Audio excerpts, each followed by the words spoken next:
Good day, everyone. How y'all doing on this fine afternoon? At least it is where I'm living, I guess.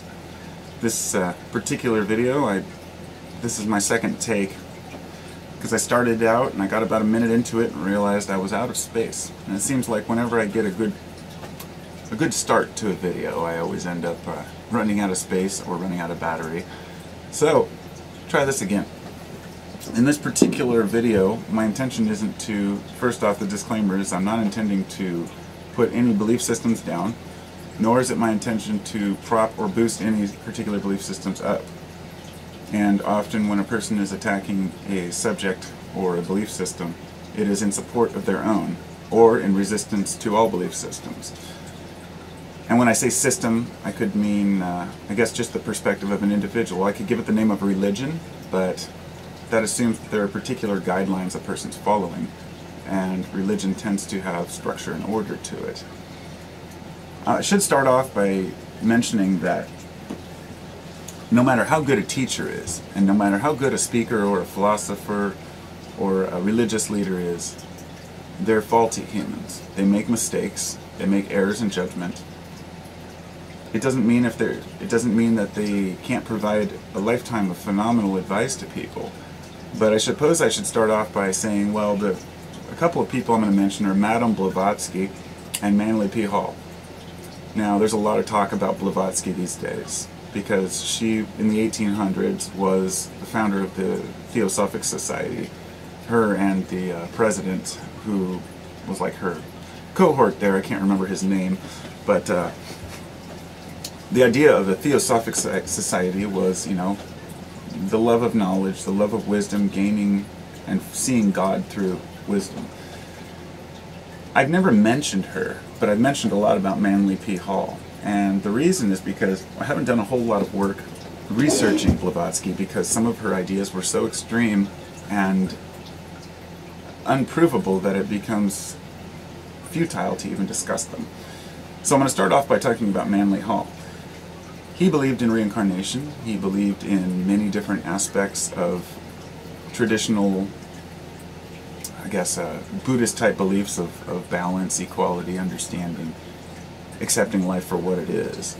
If anything, I would say Manly was probably closer to being a Buddhist than anything, but he was very cautious about how he worded things to make sure that he wasn't scolding or insulting anyone, but he still managed to upset people because of the things he said. And often the things a person says that a person dislikes are the things that relate to things that they find important in their life. For example, Manly Hall always talked about how all drugs were corrupting, and how, they would destroy a person's mind and they couldn't live in the light. But then there's a person who maybe is taking psychedelics who says, well, during Manly Hall's life there wasn't enough research to show the use of these things in finding these states of mind. So over time, our opinions have to change. If they don't, we get stuck in religions which are very archaic or outdated, which could be moved along to fit with the times, but aren't, because we believe that there's a structured word of God that's written in the book. That makes it difficult. When you get away from religion and into theosophy or into philosophy, there is no book, so a person's kind of left to their own devices. So my point I'm trying to make here before I get too far into this is that don't believe what anyone is telling you. Even Manly Hall, whom I found completely influential, very moving, and his ideas about understanding really helped me to see things in life, but there were certain aspects that I didn't agree with. For example, he talked about how heavy metal music was corrupting the youth. But we know, of course, that many of the lyrics behind heavy metal music have helped the youth to want to overthrow the system that is corrupted in the first place. It's a much more complex thing than just being an old man saying, drugs and heavy metal are bad. But he grew up in a different time. If we go back to Blavatsky, though, she had some very specific beliefs about what she thought was true. And I guess the reason why I wanted to share is I wanted to bring up one particular subject. The Theosophic Society and Blavatsky, she was the one who promoted that Lucifer was the true God, and that the God of the Bible was the one that's trying to oppress us, and they took all these metaphors from Adam and Eve, the garden and the serpent and the apple, and realized that the knowledge is what brings us out of the darkness. So therefore Lucifer, being the light bringer, became a major topic of discussion. Now I'm not a follower of this. I just say you can give it whatever name you want. If you want to call wisdom Lucifer, feel free to. But the implications of what that means, you're carrying on an ancient, archaic term for something that already has implications that make people very disgusted by it. And you can try to justify it by saying, nope, you're wrong, Christian, because you don't understand that Lucifer really is Lightbringer, or it really comes from Phosphorus and Hesperus, the morning and evening star, or that, you know, Christmas was originally a celebration of the solstice, and how the 3 days of darkness in the tomb relate to the 3 days while the sun's down in the sky. You can talk about these things all day long and pretend like you have one up on somebody else, but it doesn't do anything to actually ease the disagreement, or to, it seems like the point is more to prove that a person is right than another person, or that another person is wrong, rather than try to say, how can we find a middle ground here? My personal take is that you'll see two different lines of thinking on, say, Blavatsky. She believed that she was in communication with three entities, or spirits, if you will. But then again, there was another discussion where she believed that psychics, 99% of psychics, while they could tap into this alternate, what you might call the astral plane, that they didn't understand how to handle it. So when a person goes to a psychic to ask about their loved ones, their claim is that this is a way for a person to get in contact with the shell of who their, say, husband or wife was. If you had a loved one that died, you go to see a psychic, and the psychic could communicate with the ideas or the shell of the person, but not the actual person. And then they went on to say that, you know, that by trying to communicate with the dead, you're holding them back from their next reincarnation. People would just believe this because they joined the society in the 1800s, and I'm going to tell you, New Age religion was really big in the 1800s, and it became really big in the 1900s. You know, in the early 20th century, especially in Hollywood, over, like, I guess a third of people were interested were non-religious and considered themselves interested in occult and New Age religions. So when we look at New Age today, we think that this is something that, I mean, people often think New Age just came about in the 60s, 70s, or 80s, where, you know, people started bringing out old ideas and crystals and ancient beliefs, but this is something that never went away, and it's not something that just started. It's something that's been around for 100 years or more. And it goes back well before that, too. I mean, occult knowledge, which is hidden knowledge, has been sought by people as long as knowledge has been available. This is why people went to Alexandria and you know, read in the library. The same reason it was burned. The fear of knowledge is what scares people. So here we have primitive people who want to believe that things are a certain way. They've always been that way and they always will be. And they're convinced that what they believe is true, and no matter what you put in front of their face, they're not going to change their beliefs. They're not going to even give you any credibility to say maybe that's a possibility. Because they're afraid if they do, then they've bought into the devil and maybe they'll go to hell. Maybe they've lost their faith. And that must be a frightful way to live, in my opinion. But on the opposite end of the spectrum, to be fair, there are people like, let's say, the atheist groups, or people who team up on others, not to just say, I'm an atheist, I just don't believe in God. It's to say, I'm an atheist, and if you believe in God, I'm going to belittle you, make fun of you, spit on you. And I've had several discussions with atheists who say, well, people who are religious deserve to be spat on, and they deserve to be ridiculed. I shared that at one time, but I don't anymore. If you ridicule someone because what they believe, you believe to be incorrect, all you're doing is ridiculing yourself. You're not going to get anything accomplished. People don't respond to insult, they respond to respect. At least I do. If a person comes up with an idea to me and they put it in a respectful manner and say, hey, I know you might not believe this, but this is what I believe. It's called planting the seed. And these are the seeds that are sown in minds of people. Like when you tell a loved one how you really feel and they seem not responsive and they walk away, but you know that that thought's in their head. And once you realize, a person may come back a week later and say you were right, or I understand what you were trying to say now. But if while the person's walking away you go, see, you're just walking away, you're an idiot, you're a coward, then they have a negative image when you've walked away. And this is really important, how a conversation ends. But to try not to get too far off track here, yeah, how we discuss things with each other is really important. But remembering that just because we've been fooled on, say, the front of religion doesn't mean we have to run the opposite direction into, self-interest. I could talk about, somebody mentioned earlier, one of my subs, that when I made my Manly Hall video yesterday, they said that in their recommended list there was a lot of, when they were watching it, there was a lot of videos about Manly Hall's work, but a couple of them were talking about him being a Luciferian, being a Satanist, being this, being Illuminati, this and that.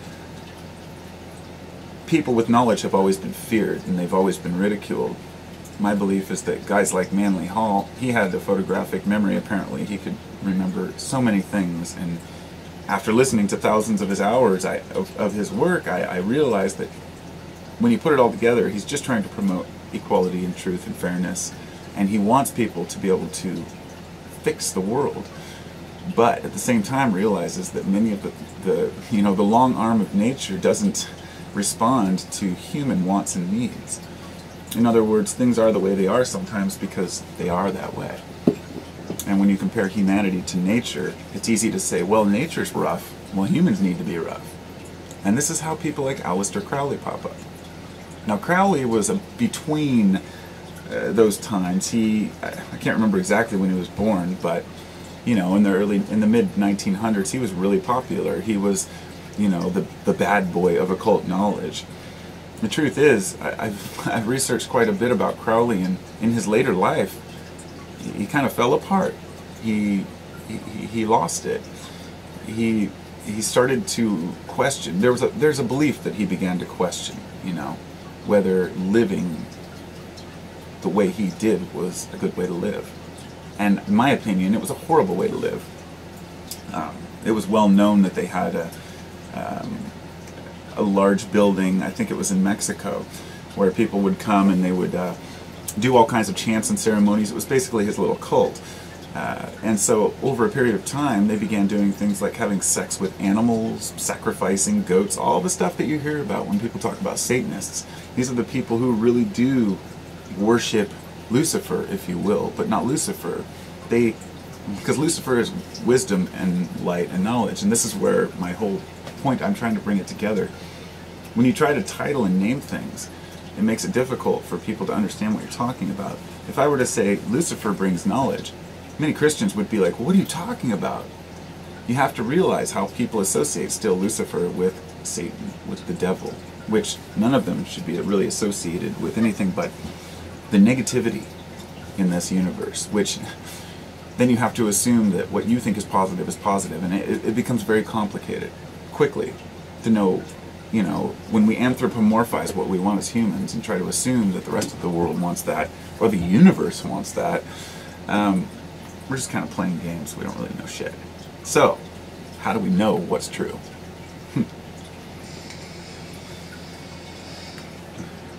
It's my opinion that while we can feel in our hearts what we believe to be true, quite often our hearts can be wrong because we feel something strongly based on our emotional reaction to something. For example, the way, I don't want to bring politics, so I'm going to avoid bringing in politics to this. When a very good religious speaker comes in to a room and says a great, phenomenal, moving speech, just like a motivational speaker, let's say one of these evangelists, the people get energized from it. They get excited because they are in, anybody who's been in a church prayer group, or I've been in, like, let's say this group meditation I did, where it was in a teepee, and they did this like a group chant meditation, and you get an energy that goes through the room. that all the people feel. It's a charge that goes with anybody who knows what it's like to be on a sports team or to be in a group of people. You get excited, you know, you get that energy and you feel righteous, and therefore you assume that, well, I had this experience at church, so it must be true.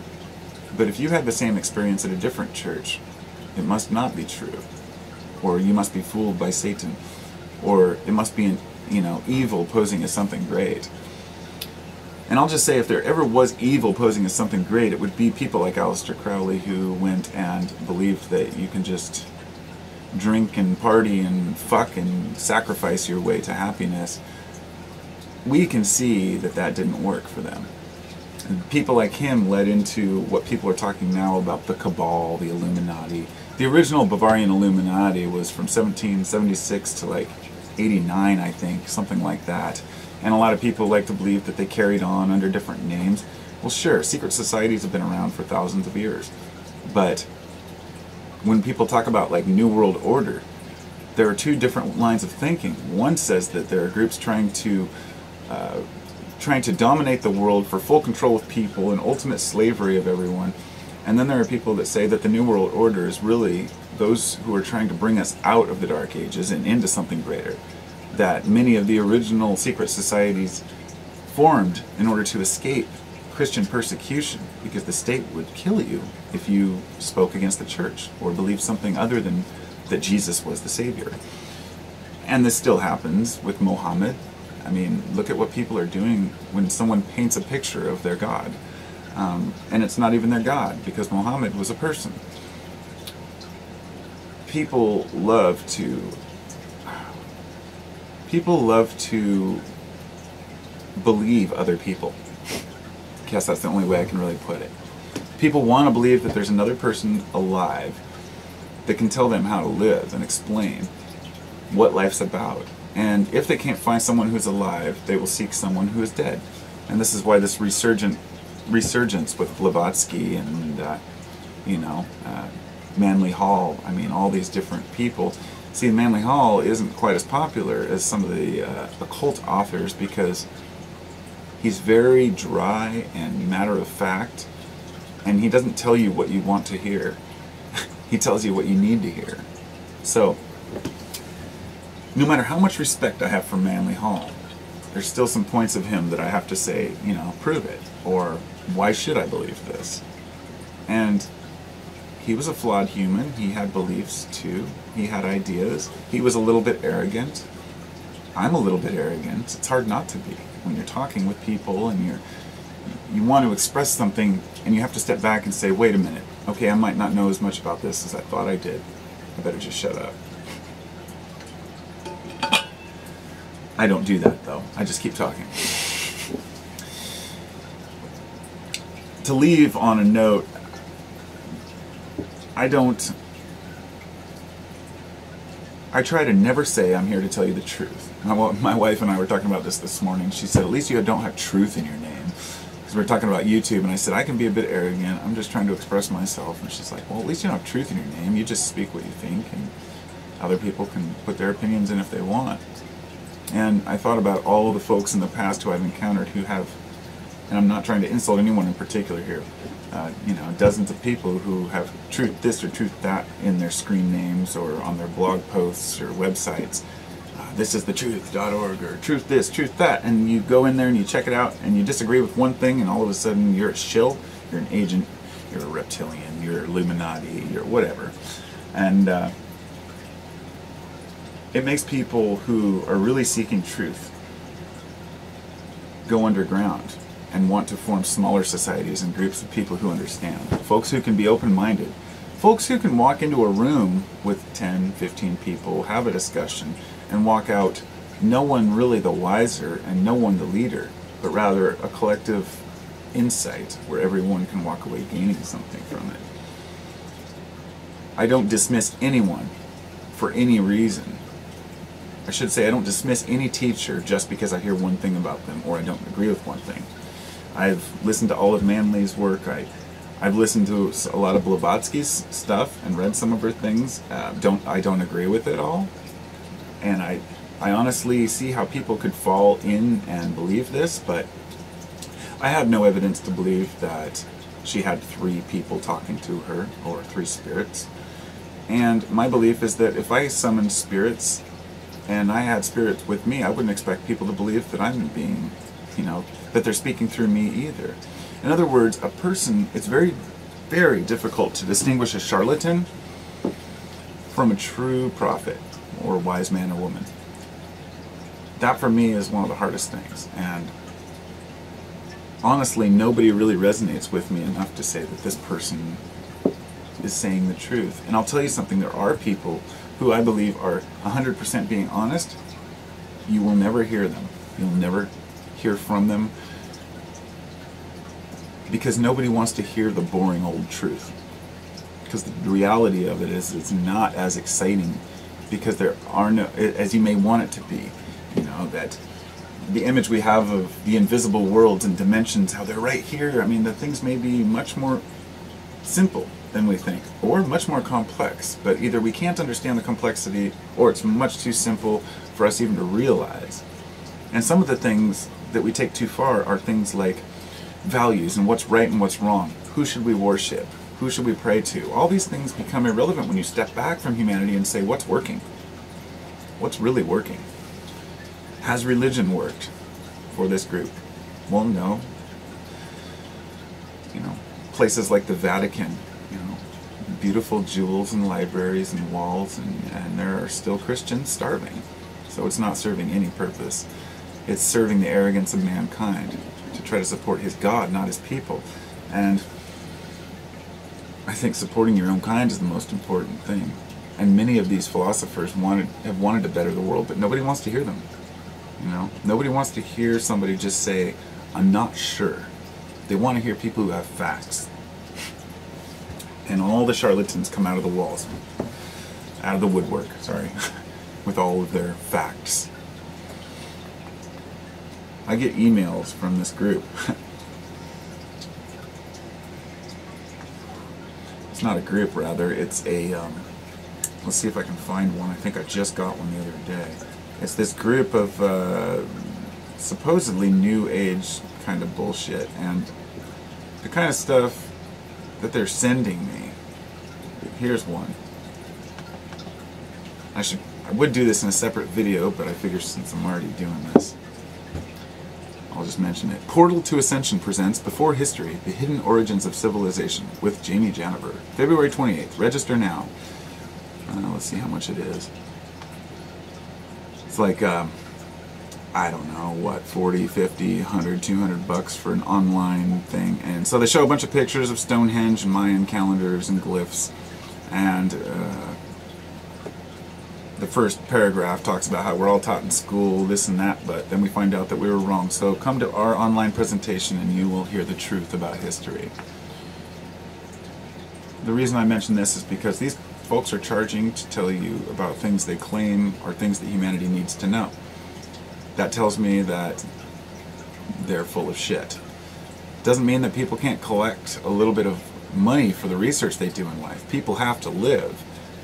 But these people collect guys like, David Wilcock and all these other people who people really respect and revere. And I used to love David Wilcock until I listened to enough of him to know he's full of shit.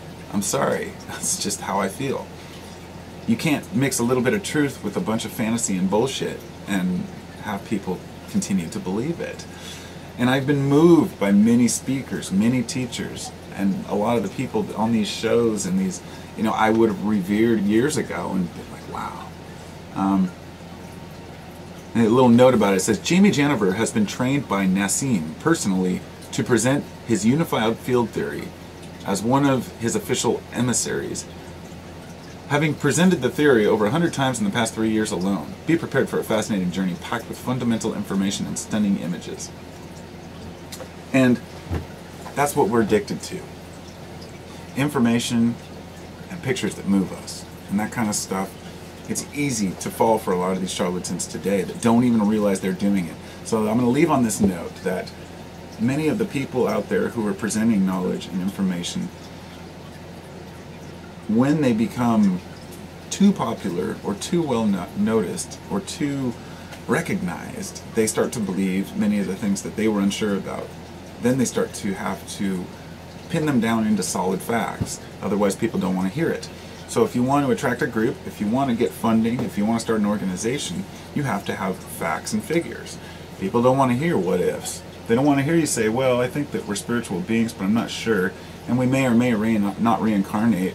And we may or may not have astral bodies. And I don't know, dreams might be real or maybe not. And when we die, we're not sure what happens. Okay, here's millions of dollars for your group. Do some research, you know. The ultimate realizations in history have been that we know shit. And that's why each individual, no one should ever need to go to a psychic. Nobody should ever need a prophet to tell them what their life's about or where they're going. Nobody should be polluted by the perceptions or rather delusions of other people. So those are just my thoughts on it. I'm not, I could have mentioned more people, I guess, but I don't want to. I don't want to tear into specific people. I mentioned Blavatsky because of the resurgence in the New Age movement and how a lot of folks just assume this stuff to be true, while a lot of other folks are very, very opposed to it because they hear the word Lucifer and realize that not all these people were, you know, goat sacrificing Satan worshippers. And even the ones, many that weren't doing it because they felt that they wanted to be evil. There was no evil intention in a lot of people. That they really believed that goodness, and this was the belief of the church, was that the God of the Bible was the evil one, and that, you know, Lucifer was the one to bring us into awareness and enlightenment. I refuse to even go into that or down that road or believe it or promote it, because that instantly turns billions of people against me because of their perceptions of what Lucifer is. And you might say, well, that's tough love for them, they got to get over it. But if we want people to listen to us, we have to present things very carefully. I don't know what else to say about it. I guess I'll just go. Hope you all have a wonderful day.